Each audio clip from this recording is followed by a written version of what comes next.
একদম নরম তুলতুলে চিতই পিঠে বানাতে পারছো না, এই ভিডিওটা তাদের জন্য। এই পিঠাটি হবে নরম তুলতুলে আর খেতে হবে অসাধারণ।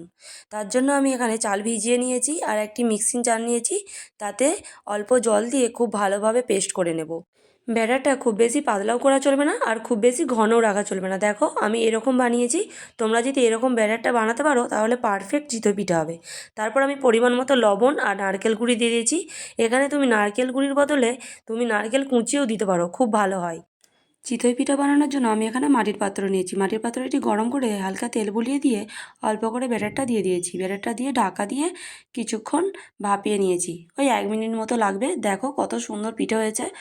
এইভাবে যদি তোমরা পিঠে বানাও খুব সুন্দর পিঠে হবে আর নরম তুলতুলে, একদম নরম তুলতুলে।